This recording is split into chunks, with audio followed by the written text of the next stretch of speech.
La séance est ouverte. Le compte-rendu analytique de la précédente séance a été distribué. Y a-t-il des observations? Je n'en vois pas. Le procès-verbal est adopté sous les réserves d'usage. Mesdames et messieurs les ministres, mes chers collègues, l'ordre du jour appelle les questions d'actualité au gouvernement. J'indique que Monsieur le Président du Sénat, Gérard Larcher, ne peut présider notre séance car il est actuellement en Nouvelle-Calédonie avec Madame la Présidente de l'Assemblée nationale, Yaël Braun-Pivet, pour une mission exploratoire de concertation et de dialogue. J'excuse également l'absence du Premier ministre qui effectue un déplacement à Bruxelles pour y rencontrer Madame Ursula von der Leyen, présidente de la Commission européenne.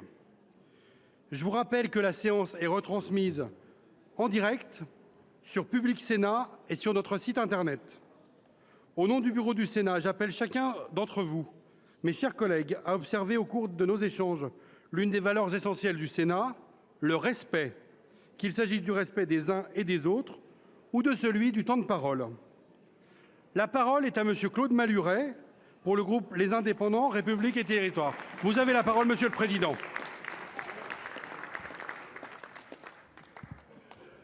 Zelensky, tu es à 38 jours de perdre tes allocations. Ce post infâme du fils de Trump sur Instagram confirme toutes les craintes. L'Europe n'était qu'un acteur de second plan derrière les États-Unis dans un conflit qui pourtant se déroule sur son sol. Elle est désormais en première ligne, elle ne s'y est pas préparée et n'a aucune stratégie globale. Depuis des années, les Américains nous pressent de prendre une plus grande part du fardeau sécuritaire. Nous avons continué à croire que leur parapluie était éternel. Nous sommes aujourd'hui seuls ou presque face à des ennemis qui menacent nos projets, nos valeurs et surtout notre sécurité. L'arrivée de 12 000 soldats nord-coréens en Europe après le soutien massif de la Chine et de l'Iran marque un tournant dans la guerre. La réaction de la France, convoquer le délégué général de Corée du Nord pour lui signifier, je cite, notre désapprobation. Merci. Monsieur le ministre, au-delà des grandes phrases sur notre soutien indéfectible à l'Ukraine, je vous demande des réponses concrètes à des questions concrètes. Si les États-Unis et la Russie choisissent de négocier ensemble et par-dessus notre tête le dépeçage de l'Ukraine et l'avenir de l'Europe, comment comptons-nous réagir? Si le retrait américain se confirme, avons-nous prévu d'accroître notre soutien à l'Ukraine et par quels moyens? Soutenez-vous l'engagement de Friedrich Merz, probable futur chancelier allemand, de permettre enfin à l'Ukraine de frapper les bases d'où partent les bombes qui détruisent le pays? Enfin, quels sont les moyens et le calendrier pour refaire de l'Europe, après 40 ans de déni, la puissance militaire qu'elle n'aurait jamais dû cesser d'être? Il n'y a rien de plus dangereux que de croire que nous ne sommes pas en guerre contre les dictateurs qui sont en guerre contre nous et qui le disent. Pourtant, depuis février 22, nous avons consacré à la défense de l'Ukraine 2 €, l'équivalent d'un café, par mois et par Français. En 1939, Raymond Aron disait « Je crois à la victoire des démocraties, à condition qu'elles le veuillent ». Est-ce qu'aujourd'hui, face aux dictateurs du XXIe siècle, nous voulons vraiment cette victoire? Merci, Monsieur le Président. Pour vous répondre, la parole est à Monsieur Jean-Noël Barrot, ministre de l'Europe et des Affaires étrangères. Monsieur le Président, Mesdames et Messieurs les sénateurs, Monsieur le Président Malhuret, 1000 jours après le début de son opération spéciale en Ukraine, Vladimir Poutine a lamentablement échoué à atteindre ses buts de guerre. Il a sacrifié des centaines de milliers de vies russes dans une guerre dont l'intensité n'a pas de précédent dans notre histoire récente. Il s'est rendu coupable de faits de déportation des enfants de l'Ukraine qui lui valent un mandat d'arrêt de la Cour pénale internationale et il est le premier dirigeant d'un pays membre permanent du Conseil de sécurité des Nations Unies à être dans cette situation. Et il a asphyxié son économie qui est aujourd'hui au bord du gouffre au point de l'amener à s'agenouiller devant la Corée du Nord pour tenter péniblement d'aller chercher du renfort pour continuer à pilonner l'Ukraine. 1000 jours après le début de cette guerre d'agression russe injustifiable, je crois que Donald Trump est trop avisé pour abandonner les Ukrainiens en rase campagne. Ce serait avaliser la plus grande annexion territoriale de notre histoire depuis 75 ans. Ce serait consacrer la loi du plus fort et précipiter l'ordre international dans le chaos. Ce serait oublier qu'aucune paix juste et durable ne peut être conclue dans le dos des Ukrainiens et par-dessus la tête des Européens. Parce que 1000 jours après le début de la guerre, le soutien de la France et le soutien de l'Europe ne faiblira pas, quelles que soient les décisions de l'administration américaine. Dans quelques jours, les soldats ukrainiens qui ont été formés et équipés sur le territoire national gagneront le front ukrainien. Nous irons avec Sébastien Lecornu et un certain nombre de parlementaires leur rendre visite dès demain. Dans quelques semaines, les Ukrainiens recevront 50 milliards d'euros apportés par les pays du G7, leurs alliés, et financés par les revenus d'aubaine tirés des actifs russes gelés. Et dans quelques mois, ce seront les Mirages français qui voleront dans le ciel de l'Ukraine. C'est aux Ukrainiens qu'il appartient de décider des conditions et du moment d'ouvrir des négociations de paix. Et c'est la responsabilité de leurs alliés de leur permettre de rentrer dans ces négociations en position de force. Merci, Monsieur le Ministre. La parole est à présent à Monsieur Raphaël Daubé pour le groupe du Rassemblement démocratique et social européen. Vous avez la parole, mon cher collègue. Merci, Monsieur le Président, Monsieur le Ministre de l'Économie, des Finances et de l'Industrie. L'onde de choc des restructurations chez Michelin et Auchan, qui menace aujourd'hui directement 4000 emplois, n'est vraisemblablement que le signe avant-coureur d'une déferlante bien plus importante de défaillances d'entreprises. Vous aurez à faire la lumière sur les raisons et les responsabilités de ces plans sociaux.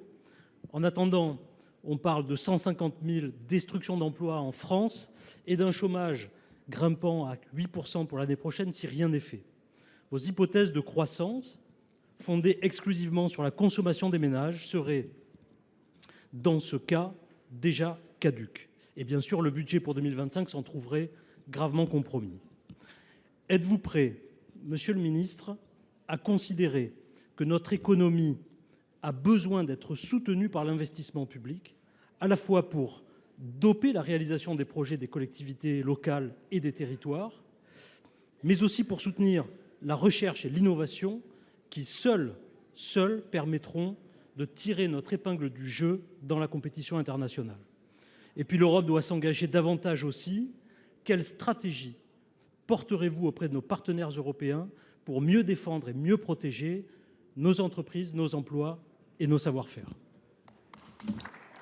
Merci, mon cher collègue. Pour vous répondre, la parole est à Monsieur Antoine Armand, ministre de l'Économie, des Finances et de l'Industrie. Merci, Monsieur le Président, Mesdames et Messieurs les sénateurs. Monsieur le sénateur, merci pour votre question et merci pour la manière dont vous l'avez formulée parce que vous avez résumé les défis qui sont devant nous. Une situation difficile sur le front de l'emploi et de l'industrie et des difficultés que nous devons regarder en face. Et ma responsabilité n'est pas de commenter, ma responsabilité n'est pas d'annoncer, mais elle est en lien avec la ministre en charge des partenariats avec les collectivités locales, avec la ministre en charge de l'emploi et la ministre en charge de l'écologie, de trouver des solutions et vous les avez mentionnées, j'irai dans votre sens. La première, c'est que oui, la solution passera par l'innovation et par le développement de l'industrie verte sur notre territoire. Et donc je suis heureux de pouvoir vous confirmer ici aujourd'hui l'intention du gouvernement, après l'invitation de nombreux parlementaires, notamment de ces bancs, de soutenir la décarbonation de notre industrie avec 1,5 milliard d'euros supplémentaires en faveur de l'ensemble des territoires pour l'industrie décarbonée. Bien sûr aussi avec le maintien du crédit impôt recherche, du crédit impôt innovation, des jeunes entreprises innovantes qui sont les solutions de demain en matière de l'emploi. Et puis, je voudrais avoir un mot pour finir sur la question européenne que vous avez mentionnée.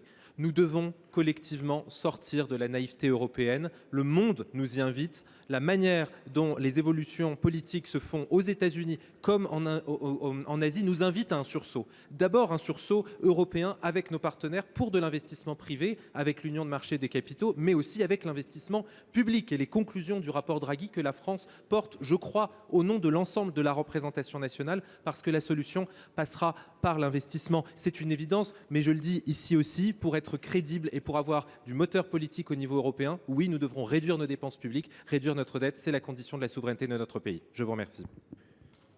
Merci, Monsieur le Ministre. Monsieur Daubé, je vous en prie. Merci, Monsieur le Ministre.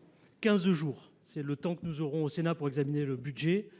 C'est très peu et nous n'avons pas de temps à perdre pour faire les bons choix et pour adapter la copie aux réalités. Merci. Merci, mon cher collègue. La parole est à présent à Monsieur Michael Weber pour le groupe socialiste, écologiste et républicain. Monsieur le Président, Madame la Ministre, il y a 10 jours finissait la COP16 pour la biodiversité dans l'indifférence générale.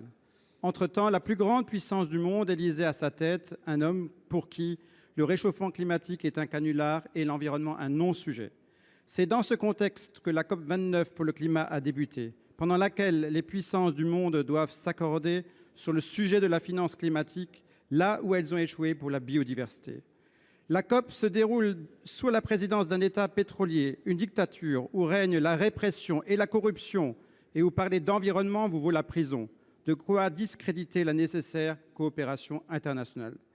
Les catastrophes climatiques, les terribles inondations à Valence, au Sahel, en France, dans le Nord-Pas-de-Calais que vous connaissez bien, nous rappellent pourtant assez bien l'urgence d'agir. Or, en Europe, nombreux sont ceux qui veulent la mort du pacte vert.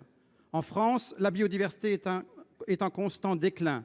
Nous attendons un engagement fort. 1 an après la présentation de la planification écologique, votre budget semble acté d'un renoncement. Et pourtant, le 5 septembre dernier, Monsieur le Premier ministre se prévalait du concept de dette écologique lors de sa prise de fonction. Dans ce contexte inquiétant, quels sont donc les moyens que vous comptez réellement mettre en œuvre pour relever le défi écologique, acculés que nous sommes devant l'effondrement de la biodiversité et l'urgence climatique? Pour vous répondre, la parole est à Madame Agnès Pannier-Runacher, ministre de la Transition écologique, de l'énergie, du climat et de la prévention des risques. Merci, Monsieur le Président, Mesdames et Messieurs les sénateurs, Monsieur le sénateur Weber. Merci d'abord de planter le décor, effectivement, de la difficile négociation climatique qui s'entame aujourd'hui et de la négociation biodiversité qui s'est terminée avec des résultats que nous considérons en demi-teinte. Nous le savons, le dérèglement climatique est devant nous. Il est devant nous en France. Nous en vivons les épisodes chaque semaine au travers d'aléas climatiques majeurs, inondations, canicules, sécheresses, méga-feux. Nous le vivons aussi de manière plus insidieuse avec la perte de rendement en matière agricole, par exemple. Mais nous le vivons aussi à l'international avec des évolutions géopolitiques qui ne vont pas nécessairement dans le bon sens. Face à ça, nous agissons. Nous agissons d'abord au niveau national. Je veux rappeler ici que la France est un des premiers pays à s'être doté d'une stratégie nationale biodiversité qui soit en ligne avec les accords de Montréal qui ont été obtenus à la COP15 biodiversité. Des accords qui prévoient notamment la protection de 30% de notre territoire marin et 30% de notre territoire terrestre en aire protégée. C'est déjà le cas en France. Vous le savez, nous travaillons pour aller encore plus loin et pouvoir mettre en place 10% de notre territoire sous forte protection. C'est un des enjeux sur lesquels nous reviendrons au moment de l'anniversaire de cette stratégie nationale biodiversité. Par ailleurs, nous agissons sur le champ des moyens financiers. Vous avez effectivement, avec justesse, rappelé que dans le contexte budgétaire dans lequel nous sommes, nous faisons tous des efforts. Je ne connais pas un portefeuille ministériel qui ne soit pas appelé, je regarde mes camarades sur les bancs, à faire des efforts budgétaires dans leur domaine. Néanmoins, ce n'est pas pour cette raison que nous restons les bras ballants. Je le redis, nous sommes en train de publier, par exemple, le cadre juridique qui nous permet de faire appel à des financements privés sur la biodiversité par rapport. Donc vous le voyez, nous agissons et nous serons au rendez-vous de la biodiversité. Merci beaucoup, Madame la Ministre. Monsieur Weber. Madame la Ministre, une stratégie c'est bien, des moyens c'est mieux. Je rappelle que vous proposez de réduire le fonds vert de 1,5 milliard, que les crédits de la stratégie nationale pour la biodiversité sont divisés par 2, que le fonds chaleur est revu à la baisse, que 70% des crédits pour la transition écologique dans le volet agricole sont supprimés. Je ne parle pas du plan haie que nous aurons l'occasion d'évoquer, des postes qui sont supprimés ou qui sont menacés à l'OFB, à l'ONF, à l'ADEME, dans les agences de l'eau et des crédits affectés à la transition énergétique qui connaissent une baisse drastique. Mettez les moyens et soyez cohérents dans vos propos et dans vos actions. Merci. Merci, mon cher collègue. La parole est à présent à Monsieur Pierre Barros pour le groupe communiste, républicain, citoyen et écologiste Kanaki. Merci, Monsieur le Président. Merci, Monsieur le Président. Chers collègues, Monsieur le ministre des Transports, tous les ans, nous battons le record de l'année la plus chaude jamais observée. Réduire les émissions du secteur des transports devrait être votre priorité. Comme d'autres avant lui, votre gouvernement s'entête pourtant à liquider Fret SNCF, pliant sans combattre devant la décision de la Commission européenne. Dans ces conditions, comment tiendrez-vous votre engagement de doubler la part du fret ferroviaire d'ici 2030 ? Depuis l'ouverture à la concurrence en 2006, Fret SNCF a été affaibli par plusieurs plans de restructuration.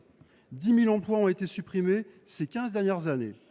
L'entreprise publique est maintenant menacée par un plan de discontinuité suite aux 5 milliards de soutien financier de l'État français condamnés par l'Union européenne. Fret SNCF, démantelé en 2 sociétés, va devoir abandonner 23 lignes de trains dédiées et ne pourra pas candidater pendant 10 ans sur des sillons extrêmement rentables. L'entreprise se séparera des locomotives et d'actifs immobiliers. 500 postes seront supprimés. Rien d'étonnant que des préavis de grève soient déposés. Pourquoi accepter de telles sanctions ? Ce plan de discontinuité est un non-sens écologique et économique dans un pays qui souhaite se réindustrialiser. Vous cassez un outil qui représente près de 60% des marchandises transportées par train en France, alors que la concurrence a échoué partout en Europe. Monsieur le ministre, allez-vous avoir le courage de vos ambitions et défendre notre opérateur public de fret contre le dogme de la concurrence libre et non faussée imposé par Bruxelles ? Merci, mon cher collègue. Pour vous répondre, la parole est à Monsieur François Durovray, ministre délégué chargé des Transports.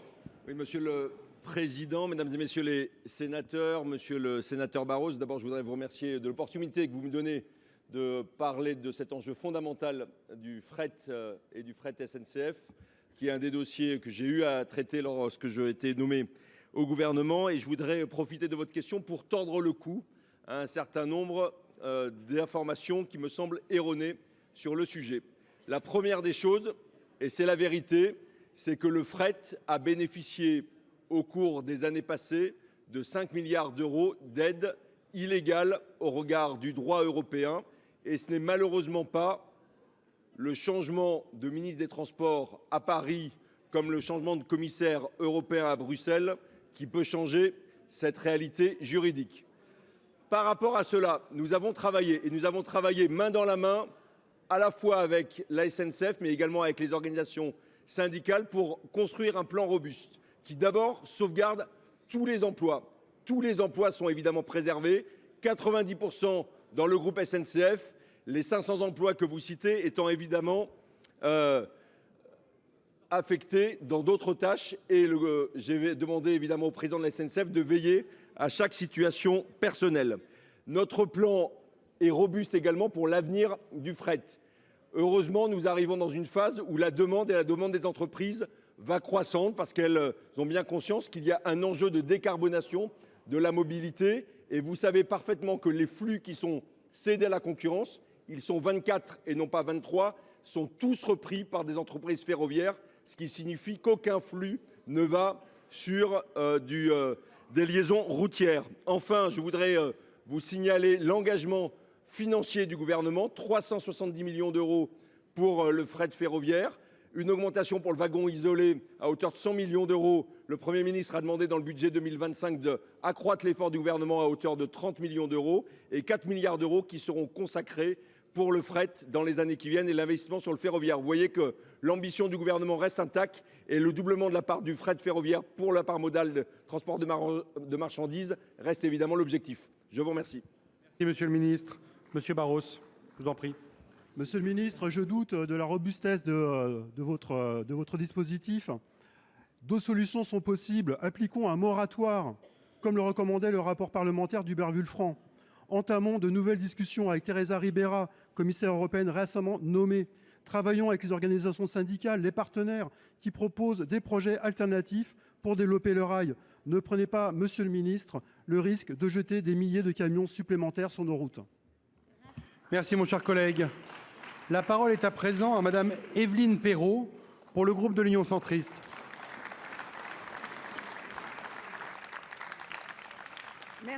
Merci Président, Mesdames et Messieurs les ministres, mes chers collègues. Je souhaitais poser une question à Madame la ministre de la Transition écologique. Cette question, à laquelle j'associe mes collègues Anne-Sophie Romagny et Franck Menonville, porte sur l'accord du Mercosur. Car oui, cet accord est problématique pour nos agriculteurs, mais il est aussi en contradiction avec nos engagements environnementaux.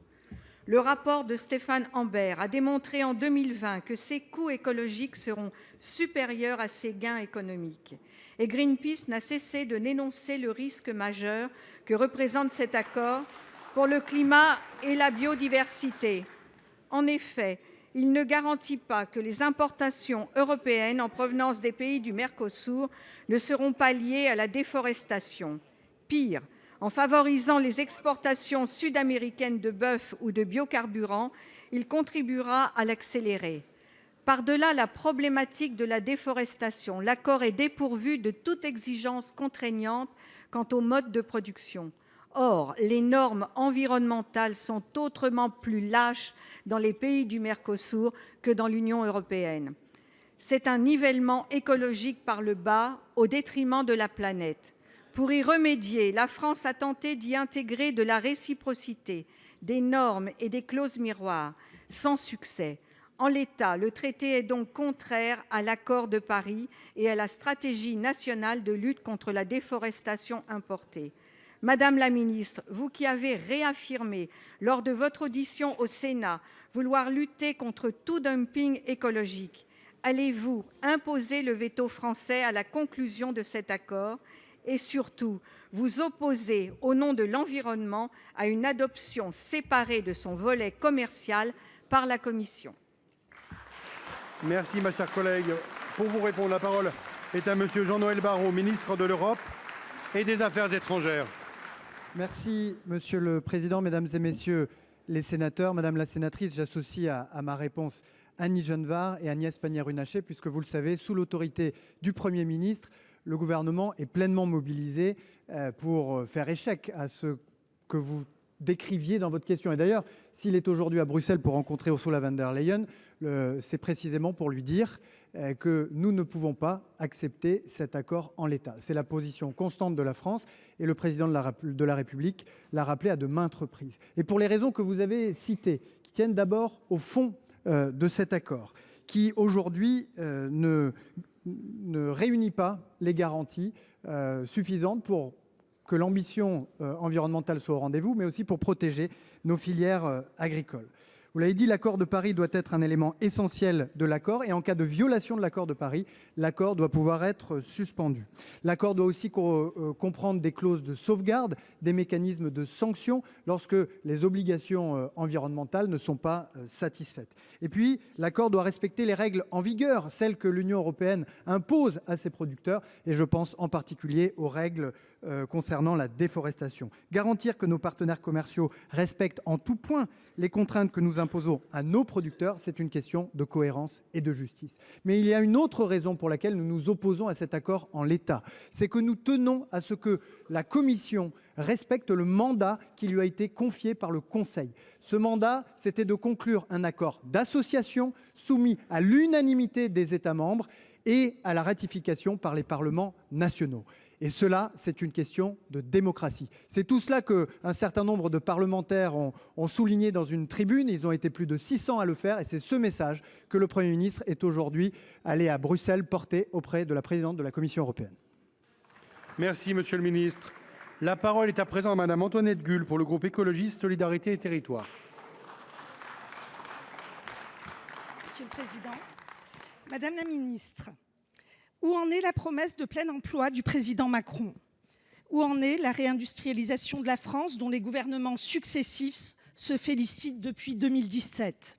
Que dites-vous aux 1254 salariés de Michelin dans le Maine-et-Loire et le Morbihan, aux 2389 salariés d'Auchan dans le Nord et les Hauts-de-France? Leur dites-vous aussi que c'est simple, qu'il suffit de traverser la rue pour trouver du travail? Ce mépris de classe s'ajoute à une réalité aujourd'hui bien sombre. Notre industrie va mal.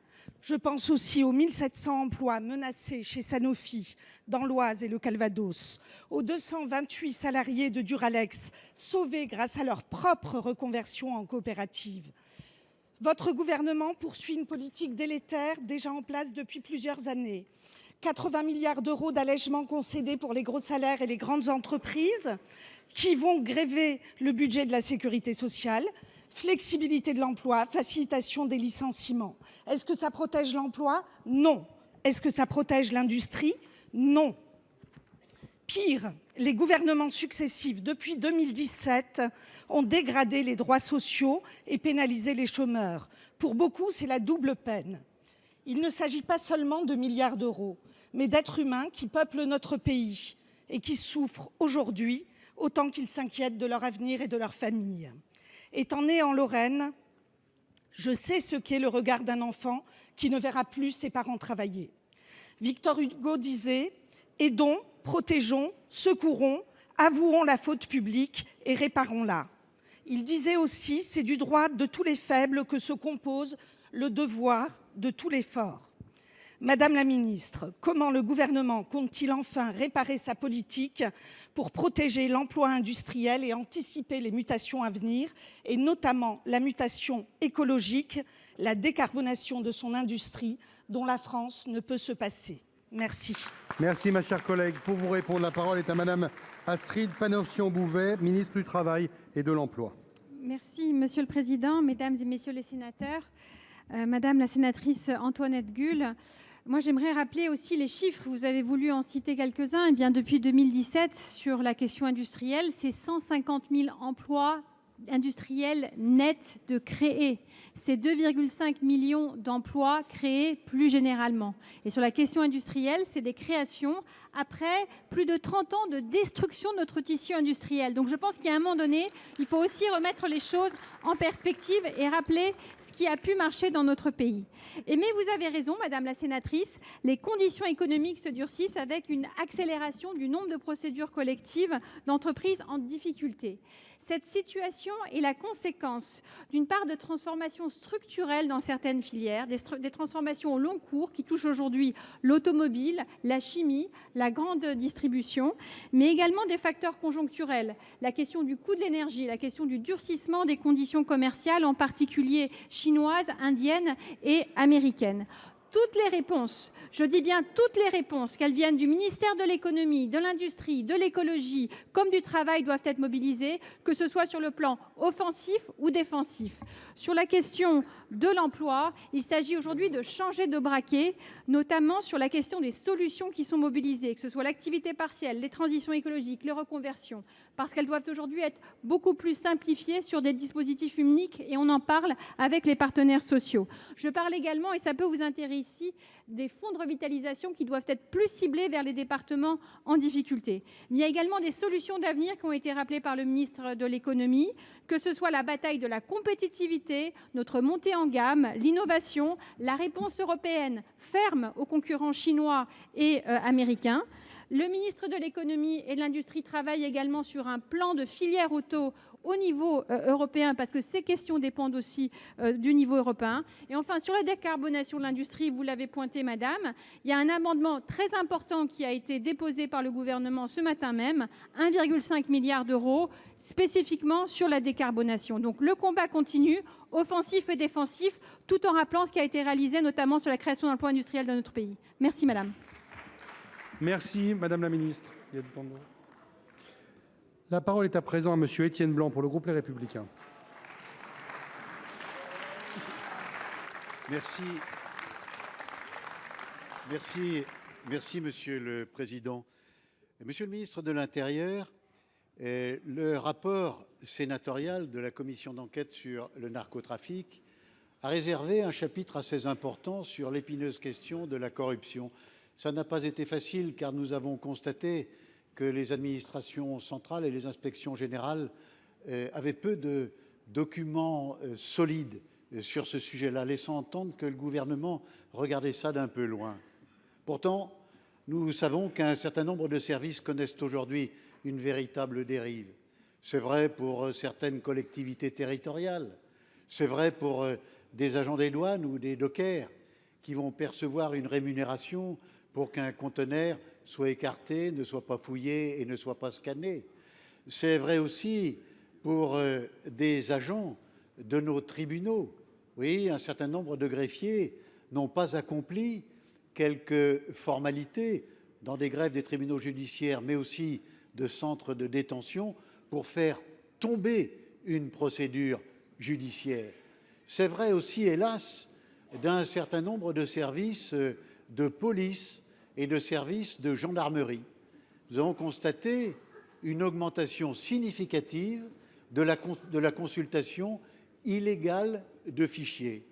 Des informations sont recueillies, elles sont ensuite communiquées à des narcotrafiquants, évidemment moyennant rémunération.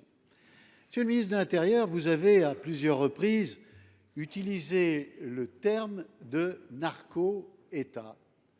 Eh bien, nous savons aujourd'hui que la corruption, c'est un des qualificatifs des narco-États.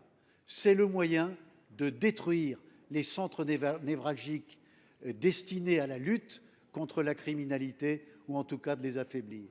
Alors, pouvez-vous nous dire aujourd'hui quelle sera la politique du gouvernement pour que nous comprenions mieux ce phénomène, et surtout quelles seront les dispositions que vous mettrez en place pour lutter contre ce qui peut considérablement affaiblir la puissance de l'État? Merci mon cher collègue. Pour vous répondre, la parole est à monsieur Bruno Retailleau, ministre de l'Intérieur. Monsieur le Président, Monsieur le sénateur Étienne Blanc, vendredi, nous étions à Marseille, vous y étiez, le président de la commission d'enquête, avec le garde des Sceaux. J'ai été impressionné par deux moments très forts. D'abord, la rencontre avec les familles de victimes, avec ce message « Arrêtez ce massacre ». J'ai été aussi très impressionné lorsque nous avons rencontré les enquêteurs de la police judiciaire et de l'OFAST. Ils nous ont décrit une situation terrible, l'extraordinaire, l'inquiétante métamorphose de ces organisations criminelles avec un déploiement sur l'ensemble du territoire, une projection tentaculaire, avec la diversification de leurs activités économiques, avec des phénomènes de corruption, évidemment, et avec d'effrayantes méthodes, le retour à la torture, à la séquestration, mise en scène sur les réseaux sociaux, le recours à des jeunes tueurs, des tueurs qui sont désormais jetables. Ils nous ont dit aussi qu'ils n'agissaient pas à armes égales. Cette description, ces constats, vous l'aviez réalisé lors de la commission d'enquête dont vous étiez le rapporteur. Vous avez aussi consacré un chapitre à la corruption. Et c'est vrai qu'avec les sommes qui sont en jeu, avec les menaces qui peuvent peser sur des agents publics, mais aussi sur des agents privés, ce phénomène doit désormais être pris au sérieux. Et il y a quelques semaines, au mois d'octobre, un policier a dû rendre des comptes parce qu'il avait sur le darknet, en crypto-monnaie, vendu un certain nombre d'informations. Les moyens d'y parvenir, ce sera le texte du Sénat. L'article 19 qui prévoit pour des administrations très exposées un certain nombre d'enquêtes administratives régulières. Il faudra sans doute y ajouter et insérer le narcotrafic pour développer des techniques spéciales d'enquête. Voilà, nous en reparlerons. Il faut agir vite, il faut agir fort. Comptez sur nous. Merci, monsieur le ministre. La parole est à présent à madame Nicole Duranton pour le groupe Rassemblement des démocrates, progressistes et indépendants. Merci, monsieur le président. Monsieur le garde des Sceaux, le 14 mai dernier à Incarville, dans mon département, l'Eure, l'attaque d'un fourgon pénitentiaire a fait deux morts et 3 blessés. Elle a suscité une très vive émotion parmi les agents pénitentiaires et toute la population française. 6 mois après, les agents pénitentiaires restent inquiets. Je salue le courage de ces agents qui œuvrent chaque jour pour la population carcérale. Je me suis rendue récemment à la maison d'arrêt d'Évreux où était incarcéré Mohamed Amra. Elle affiche à ce jour un taux de surpopulation carcérale de 189%. 4 détenus par cellule de 10 mètres carrés. J'ai constaté également les conditions de travail difficiles des agents, dans des locaux étroits et vétustes, malgré un plan de travaux pluriannuel. Cette maison d'arrêt a 112 ans. Je vous invite, monsieur le garde des Sceaux, à venir la visiter. La semaine dernière, je me suis rendue au centre de détention des Vignettes à Val-de-Reuil, plus grand centre de détention d'Europe. Là aussi, j'ai échangé avec la directrice, les représentants syndicaux de Force ouvrière et les détenus. Les agents d'Évreux et de Val-de-Reuil s'inquiètent de la dégradation de leurs conditions de travail et surtout, ils craignent pour leur sécurité. Monsieur le garde des Sceaux, aujourd'hui, je porte la voix de ces agents. Leur constat est implacable. Ils se considèrent comme les grands oubliés de l'administration. Il est urgent de replacer les personnels au centre de la prise en charge. La qualité de vie au travail des agents ne pourra s'améliorer que lorsque les conditions des détentions auront évolué. Après le drame d'Incarville, un protocole d'accord pour renforcer leur sécurité a été signé par votre prédécesseur avec l'intersyndicale de l'administration pénitentiaire. Les agents s'interrogent sur son application effective. Qu'en est-il ?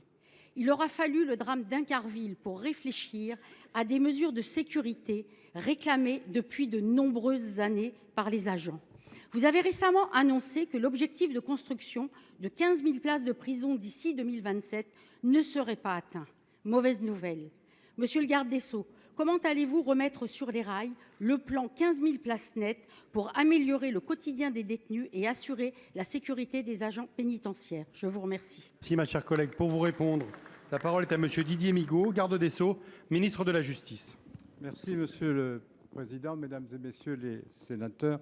Madame la sénatrice Nicole Duranton, vous m'interrogez à la suite de vos visites à la maison d'arrêt d'Évreux et au centre de détention de Val-de-Reuil sur l'état des prisons et les conditions de travail et de sécurité des agents de la direction de l'administration pénitentiaire.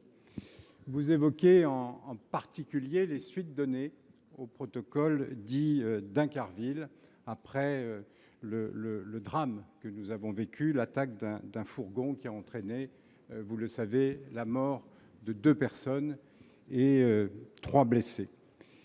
Je tiens, comme vous, tout d'abord à saluer, bien sûr, l'engagement sans faille des personnels de l'administration pénitentiaire. Ils travaillent dans des conditions extrêmement difficiles et ils méritent tout notre soutien et notre solidarité. Je ne les oublie pas.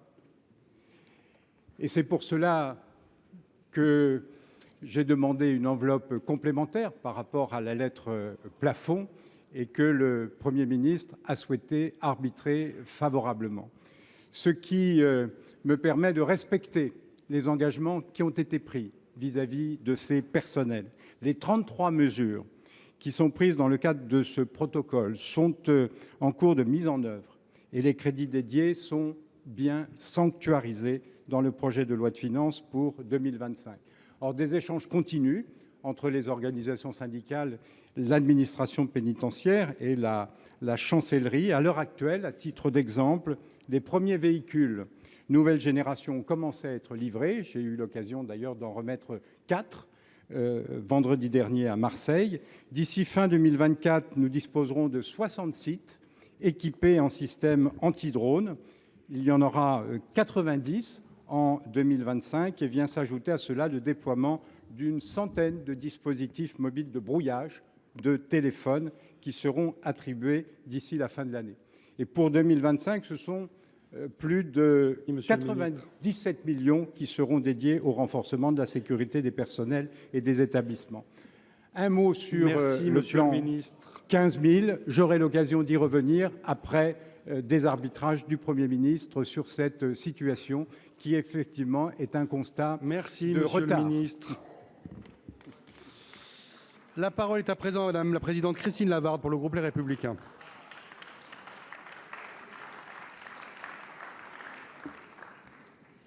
Madame la ministre, peut-être cette question n'aura-t-elle jamais été autant d'actualité. Il y a quelques heures, nous pouvions entendre le président Aliyev déclarer que les leçons des crimes de la France dans ses prétendus territoires d'outre-mer ne seraient pas complètes sans mentionner les récentes violations des droits humains par le régime. Rappelons ici que cette agitation est entretenue en Nouvelle-Calédonie, en Afrique, par le groupement d'initiative de Bakou. Nous avons pu entendre, je continue à le citer, le Parlement européen et le Conseil de l'Europe, ces 2 institutions qui sont devenues les symboles de la corruption politique, partagent la responsabilité avec le gouvernement du président Macron pour le meurtre de gens innocents. Non, Madame la ministre, je n'ai pas peur de le dire, le dictateur, c'est le président Aliyev. Pensons ici à Théo Clair, condamné à 3 ans de prison pour avoir fait des tags dans le métro de Bakou. Le président Aliyev, c'est lui le meurtrier. Pensons ici à ce réfugié politique azéri assassiné à Moulouse au mois de septembre. Pensons ici à ces 6500 morts du conflit en Arménie entre le Haut-Karabakh et l'Azerbaïdjan. Pensons à ces plus de 100 000 personnes déplacées qui ont dû fuir leur terre ancestrale. Madame la ministre, à l'heure où l'Europe et la France sont bafouées, je pense qu'il est temps d'avoir le courage de faire la politique de la chaise vide. Pour vous répondre, la parole est à Madame Agnès Pannier-Runacher, ministre de la Transition écologique, de l'énergie, du climat et de la prévention des risques. Merci, Monsieur le Président, Mesdames et Messieurs les sénateurs, Madame la Présidente Lavarde. Les propos tenus par le président Aliyev à l'occasion de l'ouverture de la COP29 à Bakou contre la France et l'Europe sont inacceptables. Les attaques directes contre notre pays, ses institutions et ses territoires sont injustifiables. L'Azerbaïdjan instrumentalise la lutte contre le dérèglement climatique pour un agenda personnel indigne. Ces attaques constituent une violation flagrante du code de conduite de la CCN-UCC.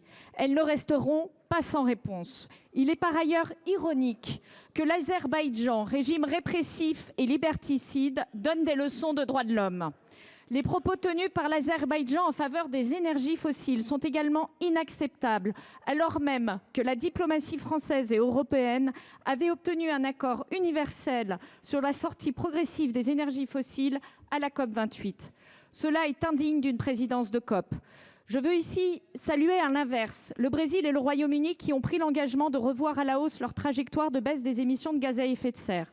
C'est de cette dynamique positive et non d'attaque d'une déplorable bassesse dont la communauté internationale a besoin pour lutter efficacement contre le dérèglement climatique.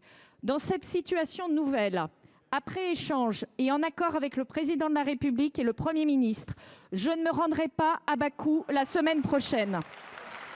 Je veux également vous assurer que les équipes de négociation françaises ne ménageront pas leur effort, avec mon appui à distance et en lien avec nos partenaires européens, pour protéger la planète et nos populations. Nous continuerons à plaider pour le plus haut niveau d'ambition dans la mise en œuvre de l'accord de Paris, dont nous sommes les gardiens 10 ans après son obtention. Merci Madame la Ministre. Madame la Présidente Lavarde, je vous en prie. Merci Madame la Ministre, cette décision vous honore et honore le gouvernement. Mais je pense que nous pouvons aller encore plus loin au regard des liens d'amitié ancestral entre l'Arménie et la France. Aujourd'hui, il existe un contrat gazier signé par la présidente de la Commission européenne, Ursula von der Leyen, entre l'Union européenne et l'Azerbaïdjan. En 2022-2023, 1 milliard de gaz russe a transité via l'Azerbaïdjan et ensuite été livré dans l'Union européenne via un accord entre Gazprom et la compagnie pétrolière SOCAR. Cette même compagnie pétrolière qui aujourd'hui finance la COP29, cette même compagnie pétrolière qui finance l'achat d'immeubles dans différents endroits du territoire, qui finance les actions d'ingérence étrangère du régime du président Aliyev. Nous avons su parler d'une voix commune au Parlement européen. François-Xavier Bellamy, Nathalie Loiseau et Raphaël Glucksmann. Il est temps que l'État français vienne conforter cette voix et dénonce ce traité gazier. Merci ma chère collègue. La parole est à présent à Monsieur Adel Ziane pour le groupe socialiste, écologiste et républicain. Je vous en prie, mon cher collègue. Monsieur le Président, Madame la Ministre de l'Éducation nationale, chers collègues, le week-end passé, Nicolas Sarkozy, ancien président de la République, a une nouvelle fois fustigé les enseignants. Ils seraient trop nombreux et leur temps de travail se réduirait, je cite, à 24 heures hebdomadaires, 6 mois par an. Dans un monde où les vérités alternatives progressent, j'y reviendrai, cette affirmation relèverait de l'ironie si la situation de l'école de la République n'était pas aussi catastrophique. Mais souvenons-nous, en 2007, sous sa présidence, les RGPP, certains y étaient, supprimaient 80 000 postes en 5 ans dans la seule éducation nationale. La formation des maîtres était également frappée par la fermeture des IUFM. Moins de postes, affaiblissement de la formation, notre école en paye aujourd'hui encore le prix. Pourtant, nos enseignants poursuivent leur engagement sans faille au service de notre jeunesse. Et contrairement aux chiffres factuellement faux qui ont été diffusés, ils travaillent en moyenne 43 heures par semaine, parfois 50 heures pour les plus jeunes, dans des classes surchargées. Enfin, ils sont frappés de paupérisation. Ils touchaient dans les années 80 3 fois le SMIC en début de carrière, ils sont à 1,2 aujourd'hui. Madame la ministre de l'Éducation nationale, vous avez trop tardé à réagir à ces propos. Désormais, qu'envisagez-vous afin de protéger les enseignants de ce type de diatribe mensongère qui dégrade leurs conditions de travail, détériore leurs liens avec la société et abîme aussi l'école de la République. Pour vous répondre, la parole est à monsieur Alexandre Portier, ministre délégué chargé de la réussite scolaire et de l'enseignement professionnel. Je vous en prie, monsieur le ministre. Merci, monsieur le président, mesdames, messieurs les sénateurs. Monsieur le sénateur Zian, quand je pense à nos enseignants, je pense, comme vous tous, à tous ces visages qui ont d'abord jalonné nos parcours. Je pense à ces instituts qui, à 7h15, dans les classes, partout en France, dans les petits villages comme dans les grandes villes, préparent les dernières photocopies, mettent en place les dernières activités et accueillent de manière inconditionnelle tous les enfants de ce pays, d'où qu'ils viennent. L'école, on ne le dit pas assez, mais c'est le premier service public de ce pays. C'est le premier lieu, par définition, où nos enfants vont apprendre ce qu'est le collectif, ce qu'est la nation, ce qu'est la France. Et donc, évidemment, ils ont le soutien inconditionnel ici de tout le gouvernement qui est uni derrière Michel Barnier. Et donc, très clairement, je ne partage pas ces propos. Voilà, je le dis, je ne partage pas ces propos. Et le meilleur reflet de tout ça, c'est le soutien qu'on leur a apporté dans ce budget cette année. On est dans un moment où les contraintes budgétaires sont importantes. On a les plus grosses contraintes budgétaires que vous connaissez. Et on a fait le choix, à ce moment-là, d'apporter le budget le plus important de l'histoire de l'école, 63 milliards d'euros. Évidemment, je le sais, tout est perfectible, rien n'est jamais assez et on peut toujours faire mieux. Mais en attendant, ce budget et ces moyens supplémentaires nous permettent d'en faire plus sur bien des aspects, notamment pour faire baisser le nombre d'élèves par classe et mieux accueillir chacun de nos enfants. Ça nous permet de poursuivre la modernisation aussi du lycée professionnel parce que, contrairement à certains message qu'on peut lire à droite à gauche, on a ouvert des classes en lycée professionnel dans cette rentrée, on a recruté des enseignants également, et puis ça nous permet aussi, et ça je crois que c'est un message que tous ici on peut partager, de mieux accueillir les enfants qui ont le plus de difficultés, et notamment les enfants en situation de handicap. Ce sont 2500 emplois dont va bénéficier l'ensemble de la communauté éducative qui va se voir soutenue à la fois à travers des AESH, mais aussi à travers tout un tas d'enseignants qui vont nous permettre de mieux accueillir nos enfants. Dans quelques jours, il y aura un budget. Et si vous avez des propositions différentes, vous pourrez, au moment du budget, dire quelle est votre vision de l'école.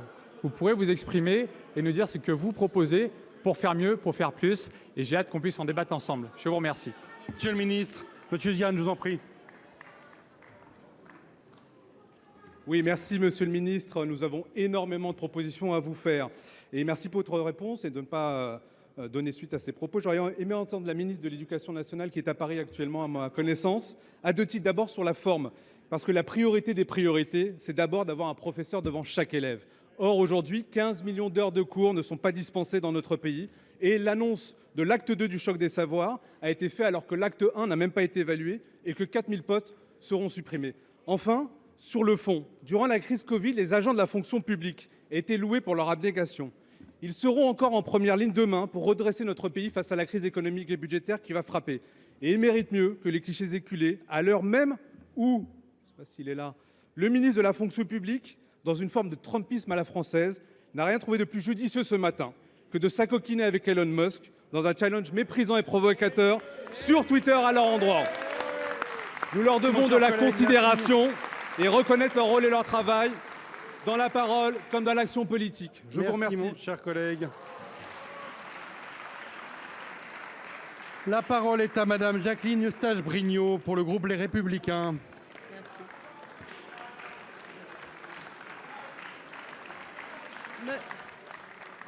Monsieur le ministre, nous avons tous été frappés par le courage d'Abou Darahi, étudiante iranienne, qui a fait face à la police des mœurs sur sa manière de porter le hijab.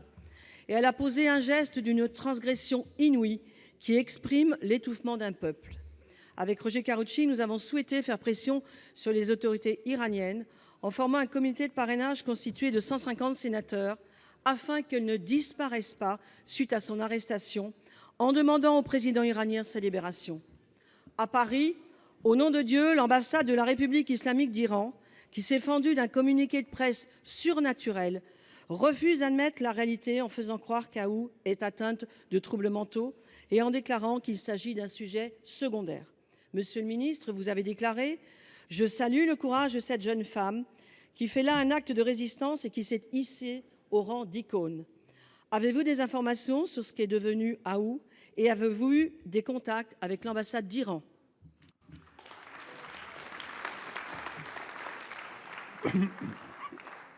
Pour vous répondre, la parole est à monsieur Jean-Noël Barrot, ministre de l'Europe et des Affaires étrangères. Merci, Monsieur le Président, Mesdames et Messieurs les sénateurs. Madame la sénatrice, vous l'avez dit, des ténèbres obscurantistes dans lesquelles l'Iran est aujourd'hui plongé a surgi une icône du combat des femmes iraniennes, celui de Mahsa Amini, celui des centaines de femmes tuées dans la répression sanglante des manifestations par le régime, celui des milliers de femmes emprisonnées ou vivant dans la peur de la répression, celui du mouvement Femmes, Vie, Liberté, celui de toutes les femmes iraniennes qui aspirent légitimement à la liberté et à la dignité. Une icône de la défense du droit des femmes partout où ils sont contestés, non seulement en Iran ou en Afghanistan, mais partout où les ennemis de la liberté s'en prennent toujours aux droits des femmes en premier. Une icône pour toutes celles et ceux qui résistent à l'obscurantisme, parfois au péril de leur vie, qui défendent inlassablement les droits de l'homme, des femmes et des enfants. Cette icône, c'est Aou Daryaei. Nous avons tous, vous l'avez dit, été frappés, été bouleversés par son courage. La France est consternée par son arrestation brutale. La France est préoccupée. La France est inquiète par ces conditions, son présumé internement. Et notre ambassade à Téhéran a adressé nos messages d'inquiétude, de préoccupation et de consternation aux autorités iraniennes. Madame Sage-Brignot, je vous en prie. Vous n'avez pas totalement répondu à mes questions, monsieur le ministre, je suis désolée, mais je voudrais rappeler ici que la vague de protestations qui a fait suite, effectivement, comme vous l'avez rappelé, à la mort de Mahsa Amini en septembre 2022, n'a fait que s'amplifier.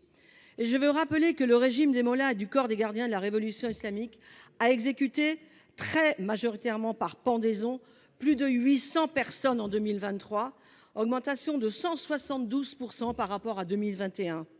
Face à cette explosion du nombre d'exécutions, face à un pays qui va inaugurer prochainement une nouvelle clinique psychiatrique pour traiter le problème du dévoilement chez les femmes, nos craintes sont légitimes concernant Aou. Rendons hommage au courage de toutes ces femmes, Mahsa, Aou, qui se battent pour faire valoir leurs droits sous un régime islamique qui veut les invisibiliser.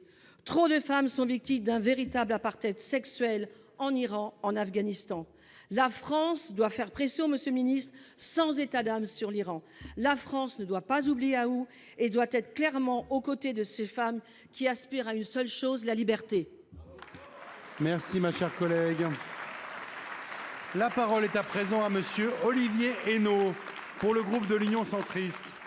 Je vous en prie, mon cher collègue. Monsieur le Président, monsieur le ministre, ma question concerne les défaillances d'entreprises et leurs conséquences sur l'emploi, mais aussi sur la création de richesses. En 2024, nous devrions malheureusement atteindre 65 000 défaillances d'entreprises, avec un rythme qui s'accélère. À l'évidence, nous traversons une phase de turbulence. Certaines entreprises qui ont survécu grâce aux aides durant le Covid sont menacées de disparition.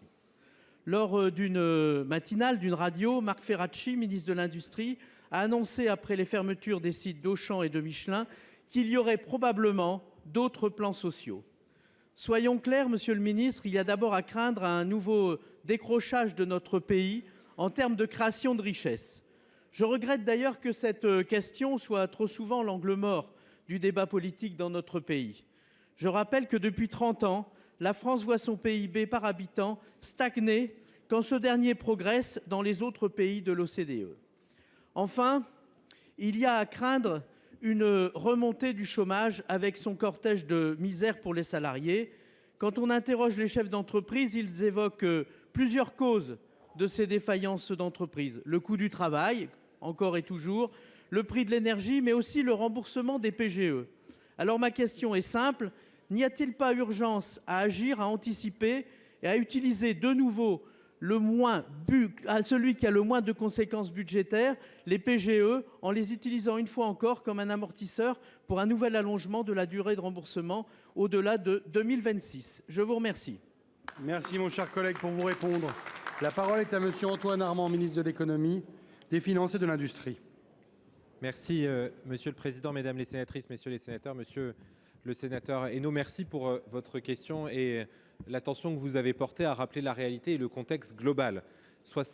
Près de 64 000 défaillances d'entreprises, certes, mais après plusieurs années, les années où nous avons traversé le Covid, avec des défaillances d'entreprises de l'ordre de 25 à 30 000 défaillances seulement, avec, vous l'avez mentionné en creux, un effet de rattrapage après plusieurs années de défaillances en dessous du record de l'année de 2015 à plus de 64 000 défaillances d'entreprises. Face à cette situation, et même s'il est évidemment compréhensible que des entreprises se créent et que d'autres ferment, je rappelle que l'année dernière, il y a eu 830 000 créations nettes d'entreprises, nettes, et donc en additionnant les suppressions et les créations, nous mettons en place, à ma demande, au sein du ministère de l'économie, des finances et de l'industrie, un suivi particulier à travers la délégation interministérielle aux restructurations des entreprises, à travers le CIRI et avec les services déconcentrés de l'État, en particulier dans votre département, qui est soumis, vous l'avez rappelé, à des turbulences économiques et industrielles. La solution, vous l'avez aussi mentionné, elle est dans la compétitivité des entreprises. Et après un budget qui a finalement été rejeté à l'Assemblée nationale, qui prévoyait des dizaines de milliards d'euros d'impôts supplémentaires sur les entreprises, je veux le dire ici, nous avons besoin de faire confiance aux chefs d'entreprise. Nous avons besoin de simplifier leur vie, nous avons besoin de baisser les impôts, nous avons besoin de tenir le cap sur le coût du travail, parce que ce sont les chefs d'entreprise dans ce pays qui créent de l'emploi, de l'activité. Et je sais que dans cette Assemblée, lors de l'examen du budget, les propositions iront en ce sens, dans l'intérêt des entreprises et donc de l'emploi. Je vous remercie. Monsieur Hainaut, je vous en prie. Oui, merci, monsieur le ministre. Nous voulons partager cette alerte avec le gouvernement. Aux contraintes financières connues, il ne faut à aucun prix, dans l'intérêt du pays, ajouter les difficultés économiques ou, plus grave encore, une éventuelle crise sociale. Je vous remercie. Merci, mon cher collègue. La parole est à présent à monsieur Philippe Tabarot pour le groupe Les Républicains. Vous avez la parole, mon cher collègue. Merci, Monsieur le Président. Ma question s'adresse au ministre des Transports. Monsieur le ministre, si le gouvernement doit faire face actuellement à des appels à la grève, il en est un qui a un air malheureusement trop connu, celui du traditionnel chantage à la grève de Noël à la SNCF.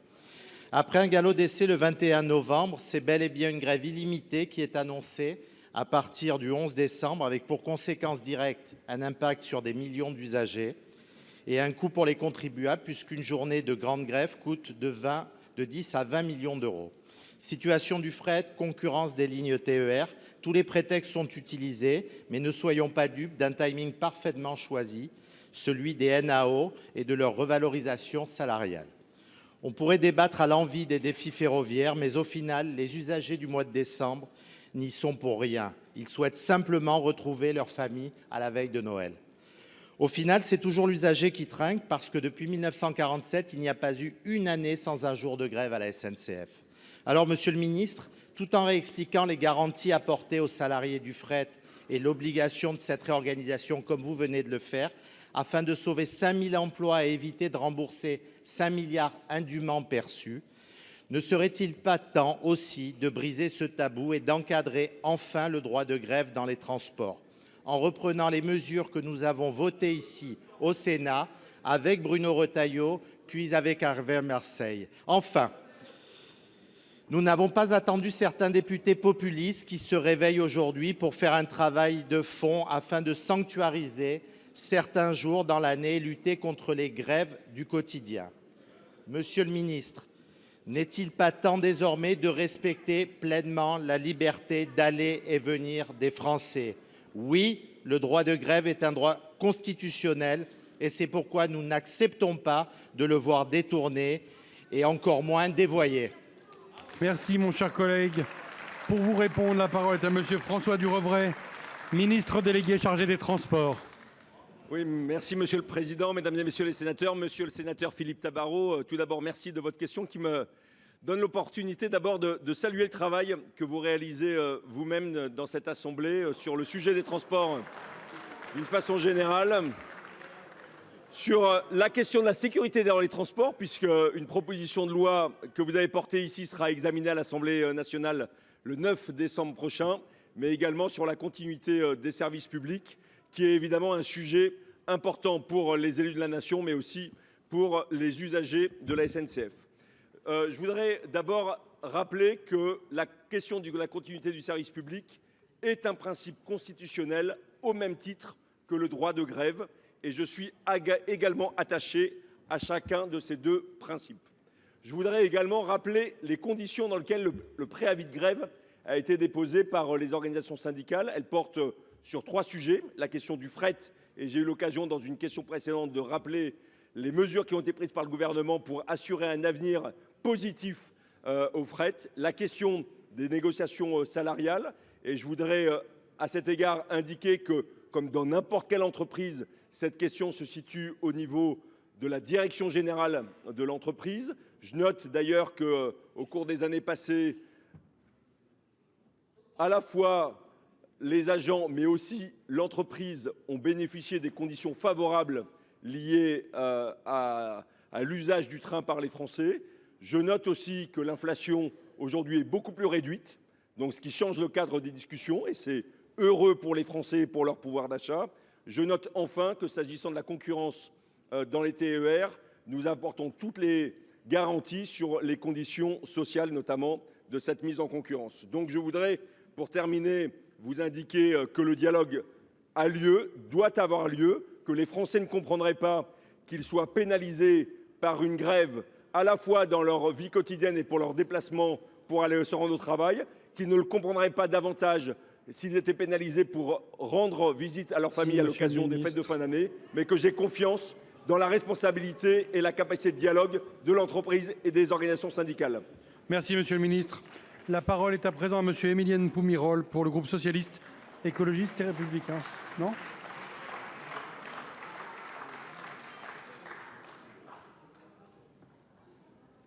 Bah oui. Je vous en prie, mes chers collègues. Je peux y aller. Merci, monsieur le président. Ma question s'adresse à madame la ministre du partenariat avec les collectivités territoriales et de la décentralisation. En mai 2024, à la demande du président de la République, le rapport Woerth rendait ses conclusions et confortait le département qui devait, selon lui, être reconnu comme la strate des solidarités et de la résilience des territoires. Malgré cette prise de conscience du rôle central joué par les départements, ceux-ci subissent une asphyxie budgétaire insoutenable. Selon un rapport de la Cour des comptes d'octobre 2023, les départements sont en effet l'échelon de collectivité territoriale le plus soumis aux fluctuations économiques, avec des ressources financières les plus instables. Ainsi, avec la crise du marché immobilier, les départements ont vu baisser leurs principales ressources, les droits de mutation à titre onéreux, de 20% l'an dernier. Confrontés à une situation financière qui est profondément dégradée, les départements font donc face à un réel risque systémique majeur. Leur financement apparaît complètement déconnecté des compétences qu'ils exercent et qui ne tient pas compte non plus de leur démographie. Les départements font face à une forte augmentation des dépenses liées à la dépense sociale. Selon l'Audace, en 2023, la dépense nette d'action sociale départementale a augmenté de 5,2%. Ils doivent également faire face au financement des décisions prises par l'État, le Ségur, l'évolution du point d'indice, la CNRACL, etc., sans compensation financière adéquate. Aussi, face à cette augmentation des dépenses qu'ils ne peuvent contrôler et dépourvus d'un levier fiscal pour accroître leurs recettes, le rôle des départements en tant qu'acteurs clés de la justice sociale et de la résilience territoriale est gravement compromis. Et alors que la situation est déjà critique, avec un croisement des courbes dépenses-recettes, le PLF 2025 vient rajouter un coup de rabot intolérable, et ce, sans aucun dialogue ni concertation préalable. Alors, madame la ministre, comment comptez-vous répondre aux cris d'alarme de l'ADF et comment éviter que certains départements soient mis sous tutelle ou en cessation de paiement ? Merci, ma chère collègue. Pour vous répondre, la parole est à madame Catherine Vautrin, ministre du Partenariat avec les territoires et de la décentralisation.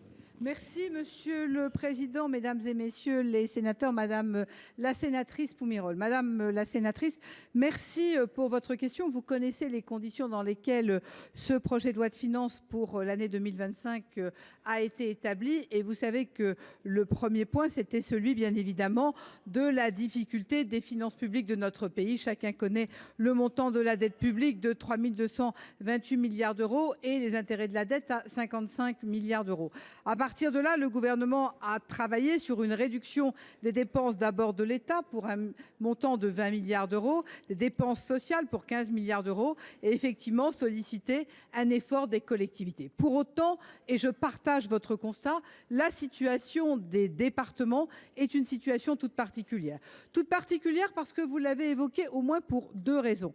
La première, c'est celle des aides individualisées de solidarité qui, incontestablement, sont des aides pour lesquelles le département verse des prestations sur lesquelles il n'a pas de capacité à déterminer le montant. Ce qui veut dire que, bien évidemment, l'incidence sur les comptes des départements sont tout à fait particulières. Le deuxième point que vous avez bien voulu évoquer, sur lequel je souhaite revenir, c'est effectivement les fameux DMTO. Parce que ce que l'on voit, c'est que, bien évidemment, ces droits de mutation à titre onéreux, quand on les ramène aux revenus que cela génère par habitant, par département, c'est très inégal. On ne peut pas comparer ce que cela génère dans un département du littoral versus ce que cela peut générer sur un département qui n'est ni côtier ni montagnard et un département, j'ose le dire, qui est un département peut-être dans une situation plus précaire. À partir de là, nous avons clairement un sujet de ressources. Et c'est la raison pour laquelle le gouvernement, sous la direction du Premier ministre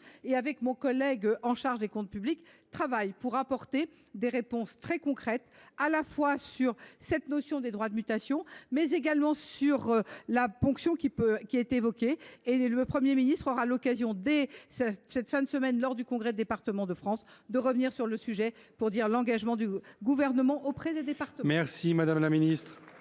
La parole est à Monsieur Jacques Grosperrin pour le groupe Les Républicains. Merci Président. Ma question s'adresse à Monsieur le ministre de l'Intérieur. Monsieur le ministre, le département du Doubs, comme beaucoup d'autres départements, n'est pas épargné par des événements d'une grande violence. Jeudi soir, à la sortie d'une boîte de nuit, un jeune militaire du 19e régiment de génie de Besançon est sauvagement agressé. Il est à cet instant en état de mort cérébrale. C'était cet été l'assassinat froid de 2 personnes en pleine rue. Malgré le travail remarquable de la police nationale, de la gendarmerie et des procureurs, Besançon symbolise à elle seule l'accumulation d'actes nombreux qui angoissent la population. La récente commission du Sénat, Étienne Blanc et Jérôme Durain, a analysé avec lucidité cette situation dangereuse pour le pays. Je connais votre détermination, monsieur le ministre. Reste que chacun doit agir dans le même sens. Il nous faut transcender les clivages et combattre les discours portés par une idéologie qui nie les violences et voit dans l'insécurité un simple sentiment et s'offusque au simple prononcé du mot « répression ». Dans la ville natale de Victor Hugo, cette démagogie dépasse l'inimaginable. Car même si les polices municipales en appui ne sont pas la solution à tous les problèmes, elles doivent jouer leur rôle et être utilisées dans toutes leurs compétences. Peut-être faudrait-il veiller à ce qu'un maire ne puisse vider sa police municipale de toute efficacité en la privant de l'armement. La priorité que nous devons donner à nos concitoyens est à ce prix et parfaitement conciliable avec la libre administration des collectivités locales. Il nous faut tous avancer sur le développement de la vidéosurveillance, encore trop souvent refusée, alors qu'elle est un appui inestimable dans le travail de police et de justice. Ma question donc est simple, monsieur le ministre. Pouvons-nous durablement accepter qu'un maire interdise à sa commune et à sa population les moyens de l'efficacité pour sa sécurité? Merci mon cher collègue. Pour vous répondre, la parole est à monsieur Bruno Retailleau, ministre de l'Intérieur. Monsieur le Président, monsieur le sénateur Jacques Grosperrin, la situation telle que vous venez de la décrire, telle que j'en ai eu connaissance il y a quelques heures, est malheureusement une situation révélatrice de la violence, de l'hyperviolence que connaissent beaucoup de nos compatriotes, mais aussi, vous l'avez souligné, nos forces de l'ordre. Toutes les 20 minutes, un refus d'obtempérer, chaque jour qui passe, plus de 1000 agressions, et encore déclarées. Bien entendu, ce sont des chiffres, des statistiques très froides. Et derrière ces chiffres, ces statistiques, ce sont des vies brisées, ce sont des existences volées. Et c'est aussi une confiance blessée quand la République ne parvient pas à protéger les siens et notamment les plus fragiles. Il se trouve que demain, je vais réunir tout près d'ici tous les préfets de France, tous les commandants de groupement de gendarmerie, tous les directeurs départementaux de la police nationale pour leur présenter une stratégie pour leur donner des instructions, bien sûr sur le narcotrafic, j'ai eu l'occasion déjà d'y répondre, mais aussi sur la sécurité du quotidien. Ce plan, cette stratégie, ce sera à la fois une méthode et des objectifs. La méthode, je vais donner beaucoup plus de liberté dans le cadre de chaque département, aux commandants de groupement, aux directeurs de la police, parce qu'on ne protège bien que ce que l'on connaît bien, et Paris ne sait pas tout. Ce sera une méthode de subsidiarité. Et puis, des objectifs. Des objectifs, d'abord, avec plus de visibilité, plus d'efficacité, plus de visibilité, parce qu'il faut la bonne patrouille, au bon endroit et au bon moment. L'efficacité, vous savez qu'entre 5 et 10% des multirécidivistes sont en réalité à l'origine de plus de 50% des actes de délinquance. Eh bien, nous allons les cibler, nous allons les cribler, là encore pour des questions de résultats. Mais vous avez raison, on n'y parviendra pas à rétablir l'ordre républicain sans aussi la coopération des communes.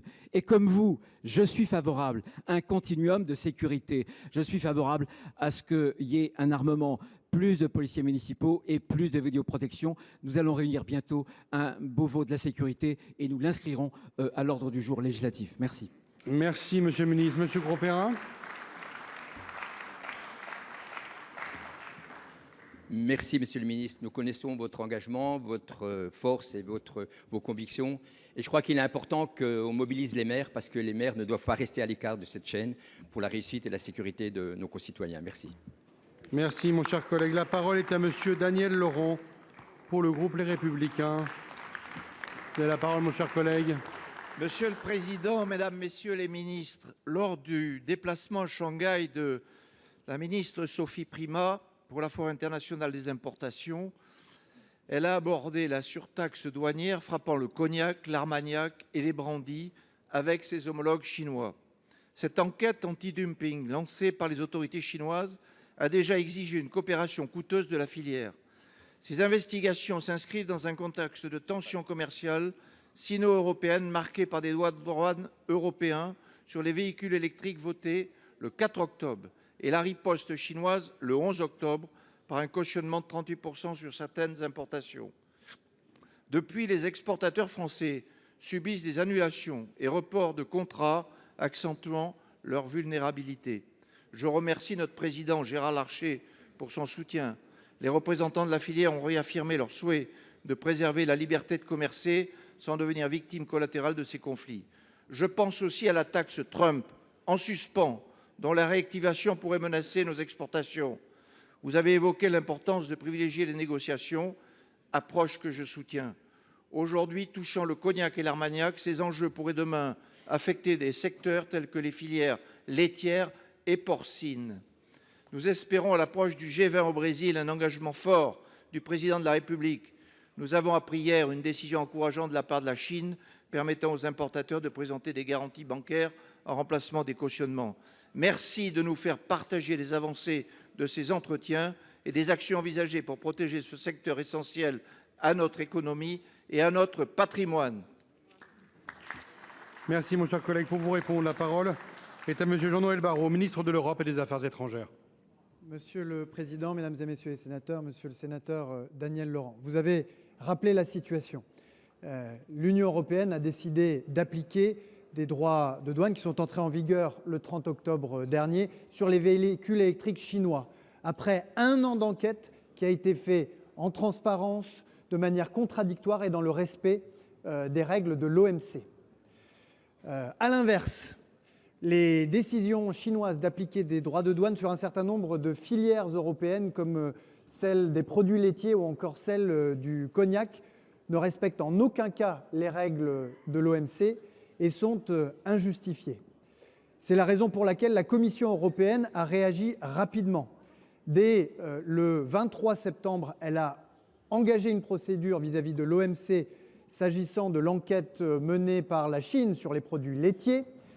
Et dès le 8 octobre, elle a ouvert une nouvelle procédure devant l'OMC s'agissant des droits provisoires appliqués par la Chine sur les brandis et donc sur le cognac. Et puis, vous l'avez rappelé, c'est Sophie Primas, bien connue du Sénat, qui s'est rendue du 3 au 6 novembre dernier à Shanghai pour rappeler avec fermeté aux autorités chinoises notre détermination à défendre nos filières contre ces droits de douane illégitimes. Et vous l'avez dit, nous avons obtenu un premier geste avec l'assouplissement des conditions d'application de ces droits provisoires qui permettront, c'est une première ouverture de la part des autorités chinoises, de limiter l'impact sur les filières. C'est un premier pas, mais ça n'est pas suffisant. Et nous irons jusqu'au bout pour obtenir la levée définitive de ces droits de douane qui sont injustifiables et inacceptables. C'est l'engagement du gouvernement sous l'autorité du Premier ministre et soyez assurés que et Sophie Primas et la ministre de l'Agriculture et moi-même sommes pleinement mobilisés en ce sens. Merci Monsieur le ministre. Monsieur Laurent, je vous en prie. N'oublions pas, Monsieur le ministre, que la filière cognac représente 4000 exploitations, 250 maisons de négoce, 70 000 personnes. Pour l'Armagnac, ce sont 700 viticulteurs, 1500 emplois directs et 14% de son chiffre d'affaires réalisé en Chine. Ces produits incarnent notre patrimoine immatériel et notre savoir-faire unique. La filière riche de ce savoir-faire ancestral compte sur votre appui. Merci. Merci mon cher collègue. La parole est à Monsieur Christopher Zurek pour la réunion administrative des sénateurs ne figurant sur la liste d'aucun groupe. Vous avez la parole. Merci Monsieur le Président. Ma question s'adresse à Madame la Ministre du Logement et de la Rénovation urbaine, Valérie Létard. Madame la Ministre, le bassin minier, vous le savez, attend des actes. Élus comme vous de ce territoire, nous en connaissons les difficultés nombreuses, mais aussi ses formidables opportunités. Nous parlons ici d'une terre de travail, de partage, mais aussi de fierté. Pendant des décennies, ses habitants ont contribué à donner au pays, au prix d'extraordinaires sacrifices et de tant d'efforts, sa grandeur et sa prospérité. En 2017, le président de la République François Hollande avait promis à Wagny, commune de l'agglomération d'Hénin-Beaumont dont je fus l'adjoint pendant 10 ans, le déblocage de 100 millions d'euros pour financer la rénovation thermique des logements dans 251 communes du bassin minier, du Pas-de-Calais et du Nord. Puis en 2022, le candidat Emmanuel Macron s'était offert un grand tour du bassin minier, toujours dans la circonscription de Marine Le Pen à Carvin. À l'occasion de cette tournée électorale, le président de la République avait promis un engagement supplémentaire pour le renouveau du bassin minier, s'engageant sur 100 millions d'euros supplémentaires pour rénover les espaces publics. 3 ans plus tard, les habitants, élus et parlementaires attendent la concrétisation totale de cette promesse présidentielle qui engage autant Emmanuel Macron que ceux qui ont contribué à le faire réélire. Alors aujourd'hui, où en sommes-nous ? Selon le projet de loi de finances pour 2025, les quelques crédits inscrits pour le renouveau du bassin minier participeraient à clôturer les financements précédents sans engager de nouveaux engagements financiers de l'État.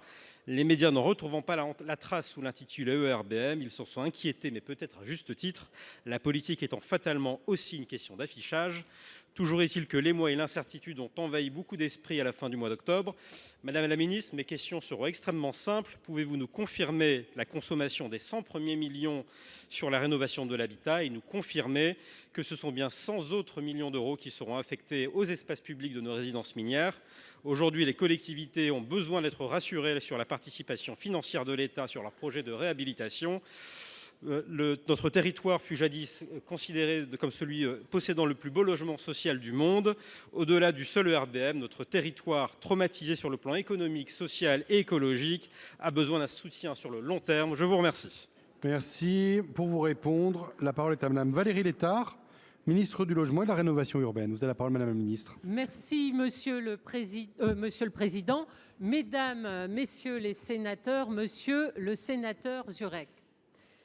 Vous imaginez bien, Monsieur le sénateur, que je n'ai pas attendu votre question pour me préoccuper de l'avenir de l'engagement pour le bassin minier, élu moi-même de ce bassin minier, qui est porté en fait ce sujet et cette cause depuis des années. Pas plus qu'Agnès Pannier-Runacher, collègues tout aussi mobilisés, que Madame Apoursopoli, que Monsieur Rapin, que Madame Gacquer, que Monsieur Corbizet, tous mobilisés en lien avec moi pour faire en sorte qu'au rendez-vous 2025, nous soyons là en complément d'une chose, Monsieur le sénateur, je vois que vous réagissez. Il y a eu un engagement du président de la République d'être au rendez-vous entre 2018 et 2027 à hauteur de 100 millions d'euros. 2023, les 100 millions d'euros étaient honorés. Il n'y avait pas 100 millions d'euros de plus. Il y avait un engagement du président à aller jusqu'au bout du besoin nécessaire pour rénover ce parc. 17 millions supplémentaires donnés en 2024.